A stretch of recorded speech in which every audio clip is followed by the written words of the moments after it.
Oi, oi, pessoal, tudo bem? Estamos aqui com o segundo episódio do podcast do Hope.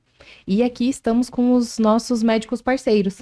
São três: doutora Luísa, doutor Tiago de Castro e doutor Newton. E hoje, nesse podcast, nós vamos falar sobre algumas coisas, algumas trajetórias, como foi a trajetória de vocês, como está sendo a experiência de vocês em Primavera do Leste, principalmente no Hope, como foi a experiência de vocês na Faculdade de Medicina e por que vocês escolheram oftalmologia. Então, eu vou pedir que vocês se apresentem. Pode ser? Doutora Luísa?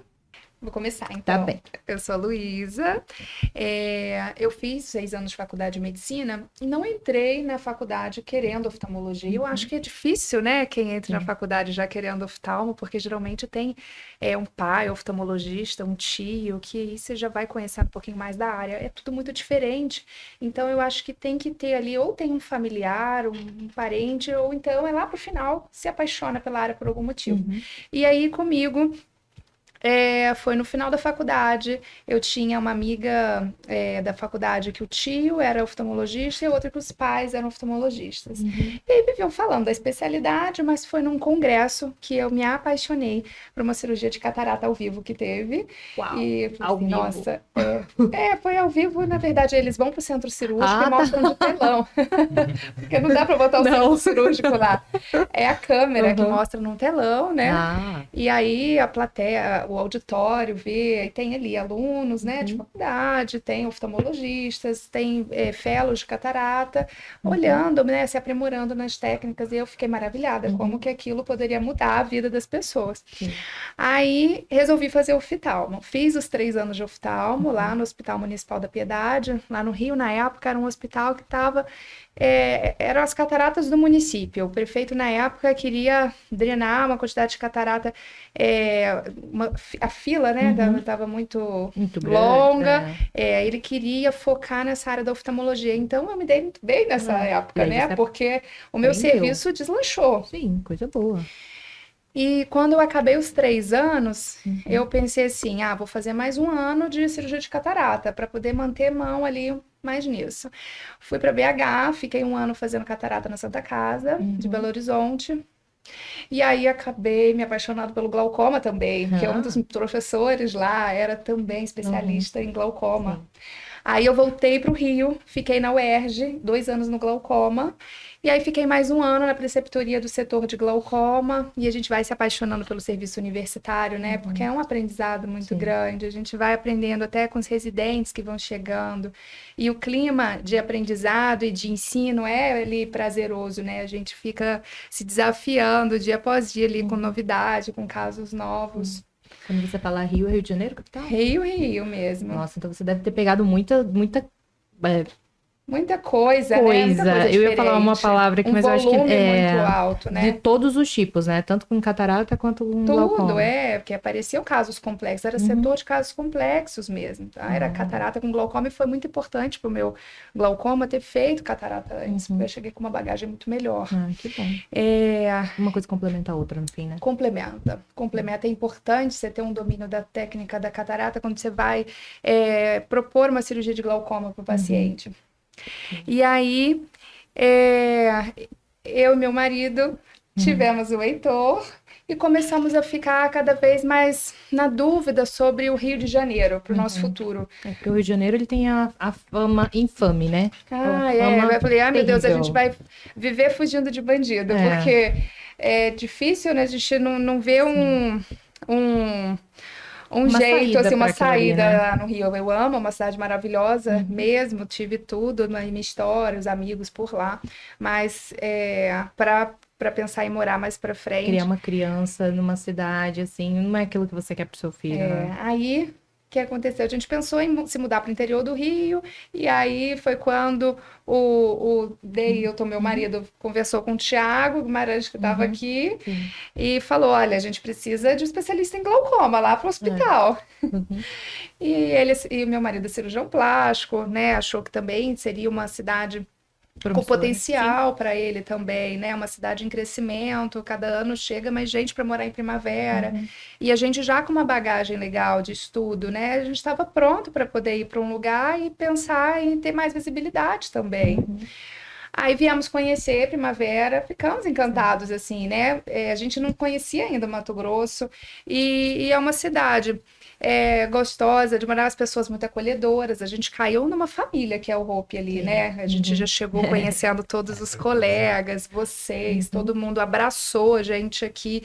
Então a gente se sentiu com rede de apoio, numa cidade que eu fiquei imaginando como seria meu dia a dia ali, o ir e vir, 2 minutos chega em casa, 1 minuto tô no hospital, 5 minutos pego o Heitor na escolinha. Sair de uma cidade do Rio de Janeiro, que você leva 1h20 para ir tudo em qualquer lugar, para 5 minutos para tudo em Primavera.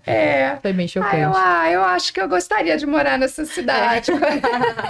Vai, pega Heitor, vem para casa, dá almoço e aí, enfim, descansa também, né? A gente marcou a mudança para o mês seguinte, viemos com caminhão e com tudo. Estamos aqui com 1 ano de Primavera já, né? Fez 1 ano esse mês. Já vai fazer 1 ano já. É isso, minha breve história. Parti, porque senão o podcast vai todo comigo aqui, ó. Imagina só. E você, Dr. Thiago de Castro? Como foi a sua escolha para oftalmologia, por que medicina e por que Primavera? Tá. Bom, assim, eu sou daqui de Mato Grosso mesmo. Minha família é de uma cidade bem do interior aqui, chamada Reserva do Cabaçal. Cidade bem pequenininha, região ali de Cáceres, Araputanga, Mirassol do Oeste. E, assim, sendo sincero, nunca tive o sonho de fazer medicina. Como a minha família morava mais na fazenda, minha rotina era mais zona rural, assim. Então, eu sempre queria ser médico veterinário. E é tanto que eu vim para São Vicente da Serra, tem uma escola agrícola ali, eu fiz meu ensino médio lá. E depois disso, eu fui vendo, assim, que de repente não era aquilo que eu queria. Aí eu decidi por fazer medicina. Eu fiz medicina durante 6 anos, e quando eu terminei medicina, eu fui chamado para o Exército, como serviço militar obrigatório. E já tinha até passado para a clínica médica, no Hospital da Universidade Federal de Mato Grosso, no Hospital Júlio Miller, e daí fiquei 1 ano trabalhando. Nesse 1 ano, conheci muitos outros colegas e fui crescendo dentro, assim, da rede de trabalho, comecei a plantão UTI, etc, etc. E daí eu vi a oftalmologia como sendo uma área muito boa, no sentido de te dar qualidade de vida. E questão de tecnologia é uma área que cresce muito, uma área que está sempre em evolução. Sim. É por isso que eu decidi fazer oftalmologia. E quando eu estava fazendo a residência já de oftalmologia, eu já estava dando plantões, etc. E eu tinha muita facilidade para poder atender crianças. E daí já tinha filho também, já tinha o Daniel, meu filho. E daí foi uma área que eu me apaixonei dentro da oftalmologia, que foi a oftalmologia pediátrica.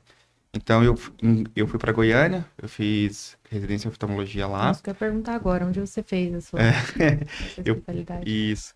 Eu fiz lá em Goiânia, na Universidade Federal de Goiás, eu fiz os 3 anos de oftalmologia e fiz mais 1 ano, que a gente chama de fellow, que é uma subespecialização em oftalmologia pediátrica e estrabismo. Estrabismo adulto e estrabismo em crianças também. Olha só. E quando eu estava morando em Goiânia, a gente já tinha o desejo de voltar para Mato Grosso, porque a minha família é daqui, meus pais, as minhas irmãs moram em Cuiabá. Então já tinha interesse em voltar para cá. Só que eu já conhecia Cuiabá, o calor, o sofrimento, o trânsito, como ele estava falando, essas coisas tudo. Pega. Você como cuiabana também? Lá pega, por isso que eu falei. É terrível. E daí eu queria vir para uma cidade de médio porte, onde eu pudesse ter qualidade de vida e criar meus filhos de uma forma tranquila. Como eu morei, eu cresci no interior, aquela questão de você brincar na rua, questão de facilidade. Então isso é algo que eu queria para seus filhos, que eu queria para mim e para os meus filhos também. E daí a gente visitou aqui Primavera, meu sogro morava aqui na época ainda. Quando o hospital era lá em frente à Lagoa, visitei o Thiago e o João, na época só tinha os 2 de sócio. Eu falei, eu tô terminando o fellow e tal. Ela falou, nossa, vem pra cá, a gente precisa, não sei o que, etc. Aí mesmo morando em Goiânia, eu já comecei a atender aqui. Isso então, foi em qual ano? Isso já tem 3 anos já. 3 anos, 2021, 2. Foi logo pós-pandemia. Final do 21. 22. Passa rápido, né? É porque a pandemia foi e voltou, fechou, voltou, a gente ficou meio confusa quando que acabou de ver, né? É porque oficialmente eles falam que já faz 5 anos que começou, né? Então a gente já tá em 2025. Foi 2020, né? Sim. E aí foi depois da pandemia, você Foi 2022. 2022, então. Inclusive, eu até olhei meu WhatsApp antes de vir pra cá pra eu ver a data. Foi em janeiro de 22 que eu comecei a atender. E daí eu morava em Goiânia, eu vinha uma vez ao mês, atendia 2 dias, então a gente ficava indo e voltando. E daí, aí com a expansão, com o crescimento do hospital, e depois com a construção do hospital novo, a gente recebeu o convite para vir morar aqui mesmo, de fato. Então já tem 1 ano já que eu tô morando aqui em Primavera, e a gente tá muito feliz. A cidade é muito boa, as pessoas são muito acolhedoras, a escola das crianças é tranquila, questão de almoçar em casa, né, Luiz? Igual a Luiz já falou, então assim, a gente tá bastante feliz aqui. Ai, que bom, Esse gente. almoçar em casa é muito bom. É importante, né? Porque, e quem mora aqui, às vezes eu comento isso com o paciente, ai, que delícia almoçar em casa. É tão comum É para normal pra eles. eles. E aí eles nem imaginam que isso possa ser um benefício. Entra na lista de prós, quando a gente vai olhar a cidade. É muito bom isso. A facilidade de você ir e vir numa cidade como Primavera, que tá crescendo, né? A cidade ainda tá crescendo. E vai continuar crescendo ainda, graças a Deus, por um bom tempo. Mas isso eu acho que conta muito mais do que... Tem oportunidade aqui também, igual tem uma cidade grande, mas o ir e vir e o conseguir ter uma segurança, né? Porque Primavera não é uma cidade perigosa, ainda bem. Eu acho que isso daí conta bastante, né? Você vai Nas saber que vai escolhas de dirigir, cidade. não vão te abordar com uma arma na cabeça, na janela lá. Nossa, olha, Sim. lá no Rio, 2 homens numa moto é pior que o Halloween lá do Rio, é 2 homens numa moto. Já sabe, Ai, Deus. Que bom que tá todo mundo em Primavera, gente. E você, Dr. Newton? Como foi a sua história? Sou Newton, sou nascido em São Paulo e na capital. E depois eu mudei para o interior. Fiz a residência de oftalmologia na Universidade Estadual de São Paulo, uns 3 anos, e depois fiz mais 1 ano de subespecialidade em catarata. Como eles estavam falando também, nunca tive essa coisa de, vou fazer oftalmologia logo direto. Foi uma coisa que foi surgindo com o passar do tempo, né? A gente faz a faculdade, acha que vai fazer uma coisa, muito em base do que a gente vê na televisão, de série. Ai, que Grey's Anatomy. Muito Grey's Anatomy. Aí a gente vai vendo que não é aquilo que a gente quer no dia a dia. No meu caso, eu terminei a faculdade, comecei a trabalhar, fui plantonista igual o Thiago, samuzeiro também. Fiquei nessa luta aí uns 4 anos. E aí depois eu falei, bom, não é isso que eu quero pro resto da minha vida, eu preciso criar um plano para ver o que eu quero fazer mais duradouro, né? Aí comecei a pensar. Aí eu lembrei da oftalmologia, que a gente não tem muita oftalmologia na faculdade. É uma especialidade nova, né? A formação médica geral é muito baixa em oftalmologia.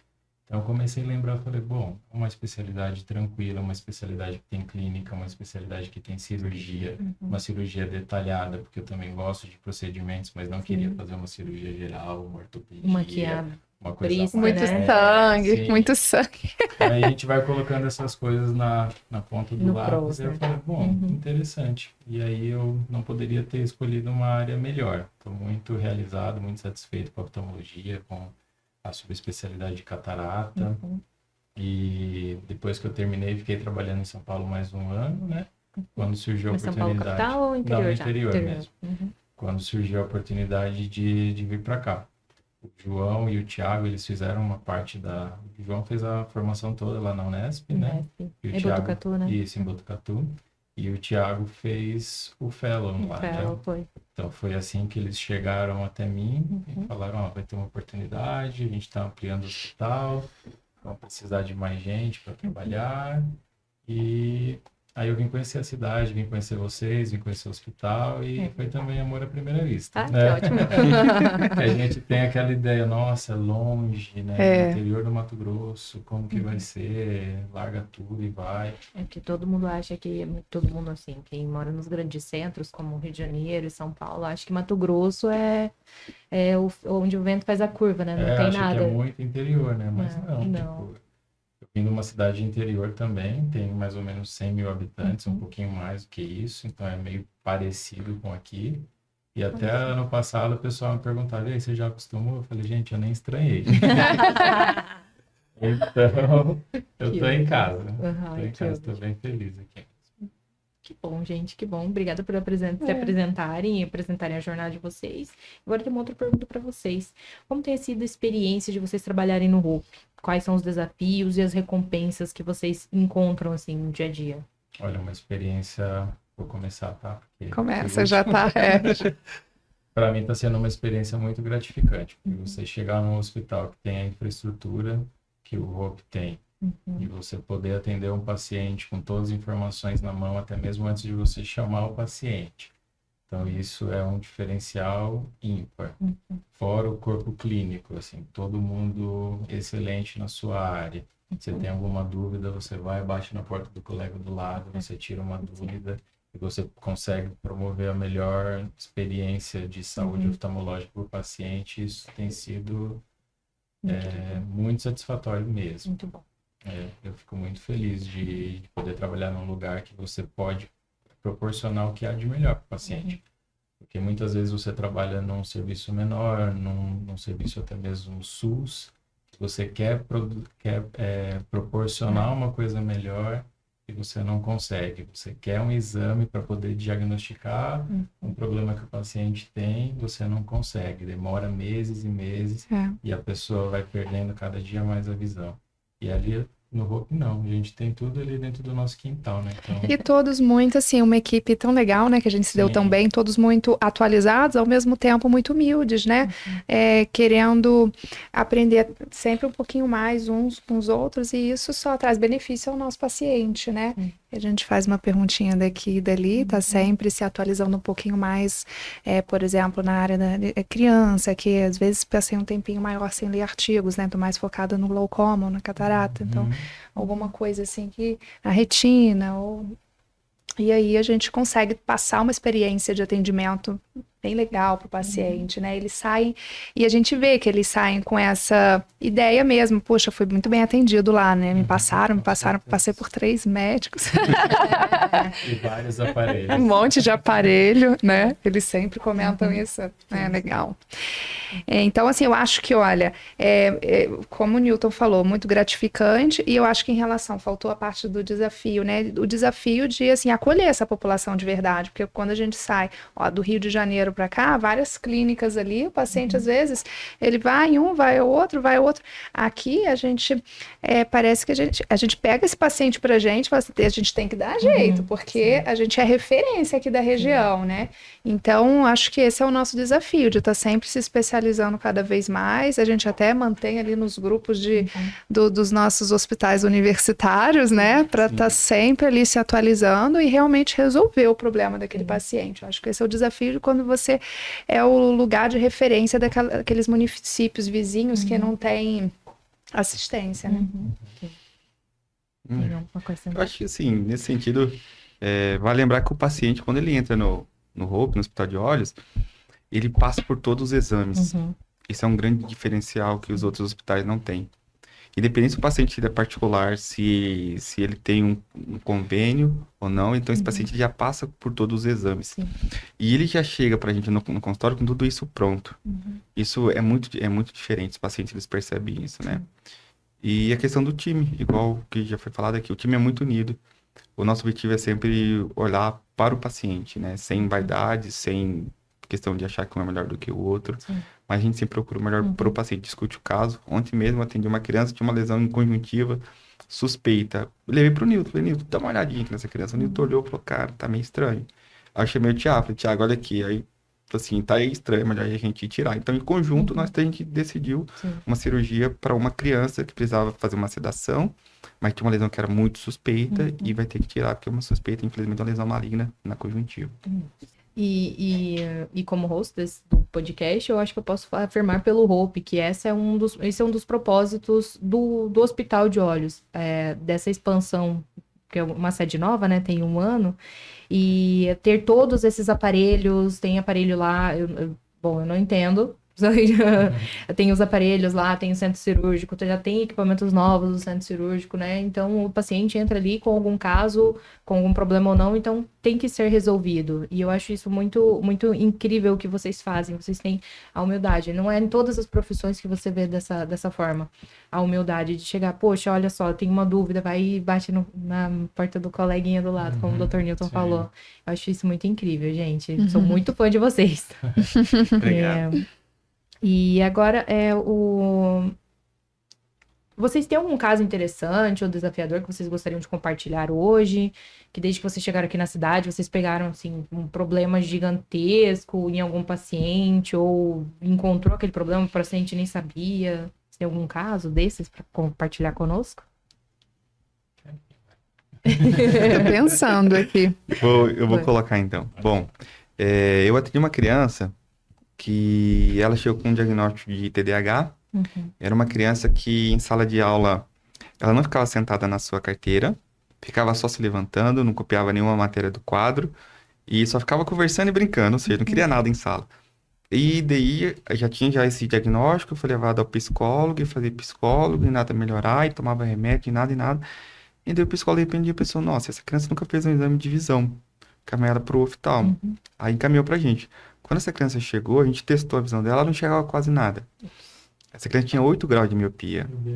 Caramba. Então, assim, e depois que a gente colocou óculos, mudou a vida dela. Então, ela conseguia sentar na sua carteira e ali conseguia enxergar o quadro, conseguia copiar as tarefinhas. Aí ela, assim, ela enxergando bem, ela tinha interesse em fazer as atividades escolares, em fazer a leitura. Então, assim, é algo que mudou a vida dela. Como que a visão é importante, né? Se confunde com déficit de atenção, com outras coisas, porque ele não tá com interesse em focar, porque não tá enxergando. Porque não vê. E é interessante isso, porque a gente tem que entender que as crianças, elas nascem enxergando bem pouquinho. E essa visão, ela vai melhorando com o passar do tempo. Só para vocês terem uma noção, assim, a criança vai enxergar bem mesmo, 100%, com todas as funções visuais, por volta dos 6 aos 7 anos de idade. Então, uma criança, por exemplo, de 3 anos, ela não enxerga bem ainda. E para ela acha que aquilo é normal, porque ela nunca enxergou bem. Não tem um parâmetro. Então, a gente não pode esperar que a criança vai chegar e falar assim, papai, eu não tô enxergando bem. Ela não vai falar isso. E casos também que às vezes... ela não sabe o que é enxergar Ela não bem, sabe né? o que é enxergar, porque ela nunca viu bem. Sim. E às vezes chega, por exemplo, o caso de crianças que é cega de um olho, e que de um olho elas enxergam super bem, viveu a vida inteira assim. Aí o pai chega, a gente tampa um olho, a criança fala, eu não tô enxergando. O pai fala, mas é isso mesmo? Porque não vou. Eu não estou vendo. Então, às vezes, as crianças também, elas não vão relatar, mesmo que um olho seja ruim, elas não vão relatar, porque um olho é bom. Então, a gente tem que tomar cuidado com isso. Sempre levar as crianças de rotina para consulta oftalmológica. Pelo menos uma vez por ano, né? Olha, o que chama atenção aqui na região é assim, eu na área de glaucoma eu via muita coisa lá na UERJ, né? Porque ser hospital universitário, eu fiquei uns aninhos lá, então peguei muito caso bravo mesmo. Mas, fora essa parte, né? O que tem me chamado a atenção aqui é contaminação por toxoplasmose. Vocês notam, né? Que aqui tem muito. Eu não atendia quase no Rio. E aí eu não sei, eu fico pensando, será que é porque não chegava para mim? Porque lá chegava mais a glaucoma e catarata, né? Mas é que eu tenho visto muito. Eu não sei se é a influência dos gaúchos, que comem muita carne vermelha aqui, ó, mal passada. Então, assim, né? Carne mal passada, ou então a água lá dos legumes, não sei o que acontece. Tem que tomar cuidado, né? Lavar aqueles legumes, as verduras, né? As verduras naquele produtinho e higienizar bem. E a carne, de preferência, sei lá, bem passada. E aí o churrasqueiro mata a gente que pede para poder ir lá passar mais um pouco a carne. Quase um crime aqui. É quase um crime. E nossa, só como carne mal passada ou carne bem passada. Bem passada, você não é daqui, né? Muita gente não sabe, mas pode dar uma lesão irreversível, né? Uma cicatriz na retina irreversível que compromete a visão, fica com uma sequela para sempre. Muitas vezes em região central de mácula, né? Então Isso a gente vê bastante. Você vê. Adultos e o tempo todo, toda semana a gente atende alguém. E outra coisa, o sol forte, né? Tem que usar óculos de sol. Aqui a gente vê muita lesão suspeita de superfície. Você falou da lesão da criança, mas a gente vê muito adultos que se expõem ao sol, né? Trabalham às vezes em fazenda, não colocam os óculos de sol. E aí são lesões com aspecto maligno, né? Que muitas vezes a gente vê e tira para biopsiar, né? Para avaliar. Então, e as lesões benignas também, o próprio pterígio, né? Que a gente tem, a gente vê bastante, opera bastante aqui. Isso que eu sinto essa diferença. Porque o pterígio a gente vê, né? É uma coisa que a gente olha para a pessoa, ela já vê a carninha crescendo. Aquela carninha, ela é benigna, a gente opera toda semana, né? Lá no hospital, mas existem algumas lesõezinhas menos frequentes que o pterígio, graças a Deus. Que bom. Mas que com aspecto maligno. maligno também na borda palpebral, né? Então é importante proteger com óculos de sol e a gente vê com mais frequência aqui. O solzão aqui é de Aqui rachar tem. mesmo. 6 meses chuva, 6 meses sol, né? E você, doutor Isso. Nilson? Olha, um caso emblemático que eu tive foi ano passado, logo nos primeiros meses que eu mudei para cá. Já chegou. Já chegou um paciente com catarata bilateral total de 30 anos. Então, um paciente jovem, novinho. jovencíssimo, né? E não enxergava dos 2 olhos, só via movimentos de mão. É uma catarata secundária, um diabetes que não estava muito bem Caramba. controlado.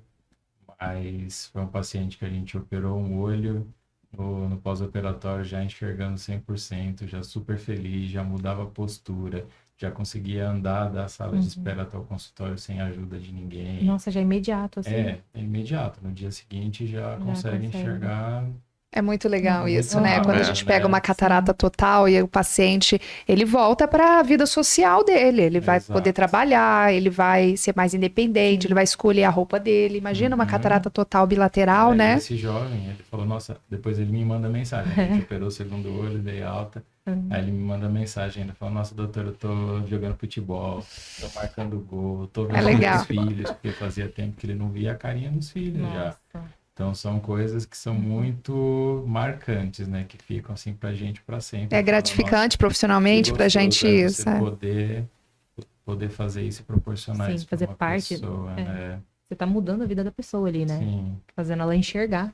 Você vê como é importante, né? A visão. A criança foi diagnosticada com TDAH porque não enxergava. O 30 anos de 30 idade? anos de 30 anos de idade, idade, paciente jovem, não enxergava, não tinha fazia lazer, nada. não via nada por Porque- conta de uma catarata. Olha só, né? Muda a vida mesmo da pessoa, Sim. totalmente. Não importa a idade dela. E no meu primeiro dia aqui, que apareceu um glaucoma facomórfico também, né? Agora que eu me lembrei, E foi eu que te encaminhei esse foi paciente. você que me encaminhou. Aí eu falei, nossa, aqui vai ser animado. Já cheguei trabalhando e operando. E como é esse Mas- glaucoma? Como isso? É um aumento de pressão súbito que acontece por conta do crescimento da catarata, mas é um crescimento mais anteriorizado, Uhum. que bloqueia o ângulo de drenagem subitamente, né? E a pressão vai lá em cima. É um tipo de glaucoma super grave, a gente chama de Urgência. glaucoma facomórfico.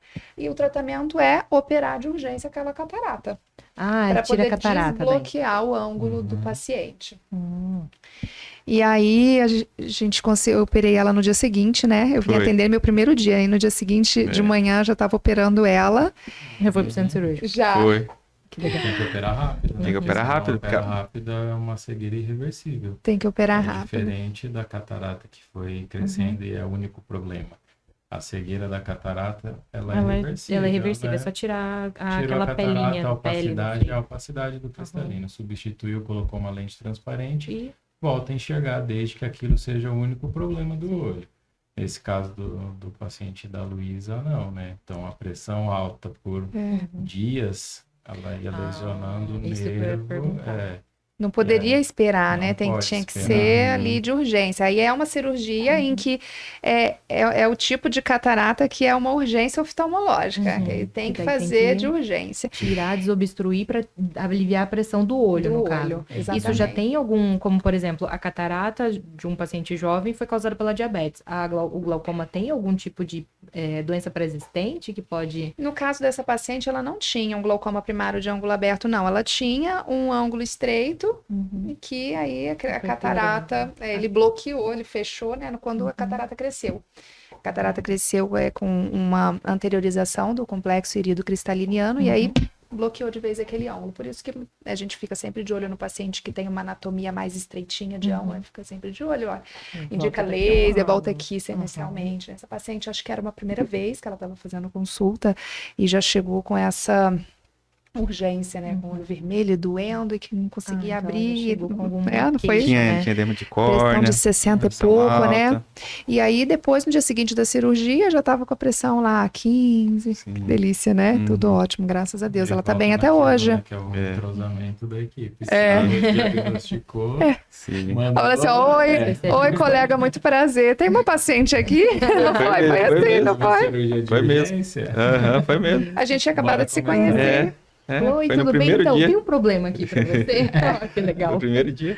Já conhece Oi. o impacto. Exato. Ah, mas é bom, né? Quando você também treinou para aquilo e você tem a oportunidade de ajudar, né? A gente não vê como assim, ai, que bomba, né? Não, a gente vê como uma oportunidade de, eu vou conseguir ajudar esse paciente, né? Uhum. Eu gostei de ter operado ela. Ai, que bom. E hoje em dia ela tá bem, ela vai no teu consultório? Tá bem. Graças a Deus. Tá com pressão normal, controlada. E agora eu falo com ela que ela tem que vigiar o outro E olho. o outro? Porque o outro que eu te perguntar, já tem que operar indiquei o outro. cirurgia, mas aí ela ainda não agendou. É. Aí, ó, tá me Cuidado. escutando, ela vai ver o podcast. Ela vai. Mas tirando esses casos mais, assim, impactantes que vocês tiveram, quando vem um paciente de consulta de rotina, quais cuidados que vocês falam para eles terem com os olhos? Eu acho que o básico, assim, né? Se não tem nenhuma doença diagnosticada, o básico é tentar usar óculos de sol, né? A gente geralmente prescreve colírio lubrificante, usar o colírio correto, não se automedicar, não usar colírio ali de farmácia por conta própria. Você vê, eu na área do glaucoma, eu fico desesperada quando eu vejo o paciente usando corticoide ali, um colírio, às vezes pegou para tratar uma conjuntivite e aí ficou aquele colírio guardado na gaveta. Aí o olho ficou vermelho por qualquer motivo, ele pinga aquele colírio de novo. E aquele uso contínuo do colírio que tem corticoide pode trazer um problemão a longo prazo, como catarata, glaucoma. E aí a gente sempre orienta não se automedicar, usar o colírio de lubrificação prescrito pelo seu oftalmologista, que vai saber qual é o melhor para o seu caso.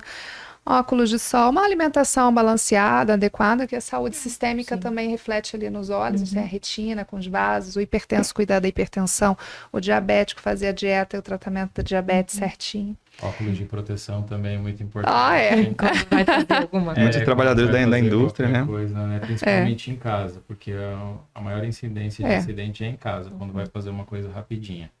Porque no trabalho eles são cobrados a usar o EPI, Sim. né? É verdade. Mas em casa ele vou lixar uma coisa, vou cortar uma coisa. No domingo. E aí que acontece os acidentes. No Então, é domingo, importante antes de sempre qualquer lembrar. também. Sempre É. lembrar de usar proteção. Eu sempre saliento isso.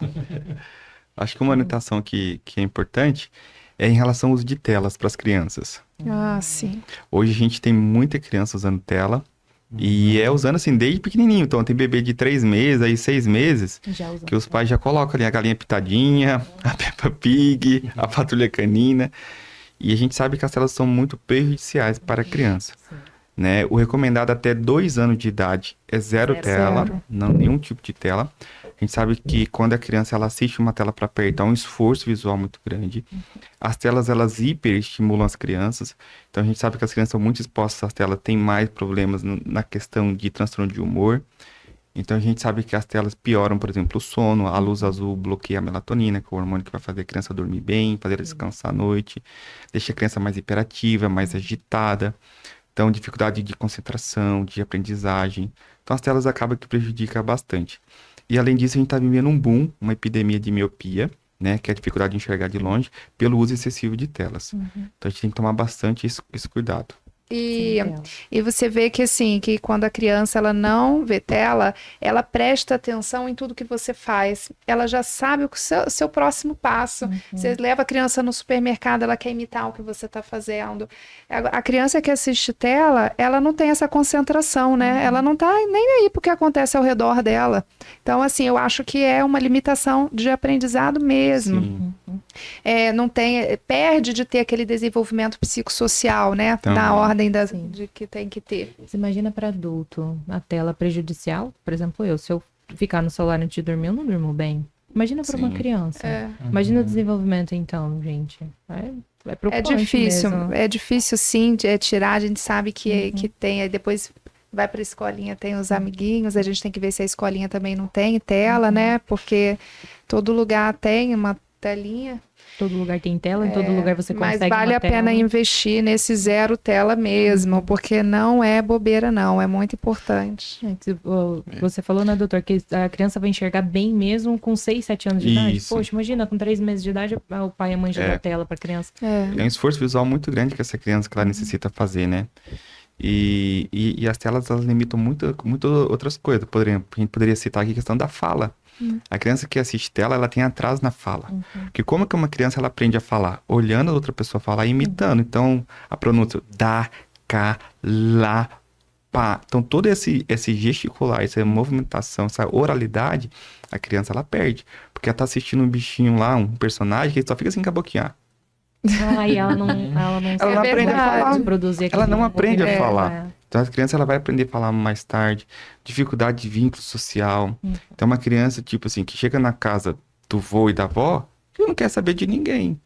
Por quê? Ela quer saber do tablet dela ou do celular dela. Por quê? Não, sabe? Então, assim, é muito prejudicial para as crianças o uso excessivo de telas. A gente tem que tomar bastante cuidado com isso. Muito legal. Você me deu uma ideia para um próximo podcast agora. Só falar sobre o uso de tela na infância Podemos. e com o adulto mesmo. Sim, com certeza. Chegamos ao fim do nosso segundo episódio do podcast do Hope. E quero agradecer a presença de todos vocês. Espero em breve. Pelo convite. Muito legal. Que bom. Obrigada por vocês se dispuserem a vir até essa gravação. Vai ser muito importante e também espero que que nós nos encontramos nos próximos episódios. Obrigada, gente. Por nada. Nada. Obrigado a você. Boa tarde. Boa tarde. Boa tarde.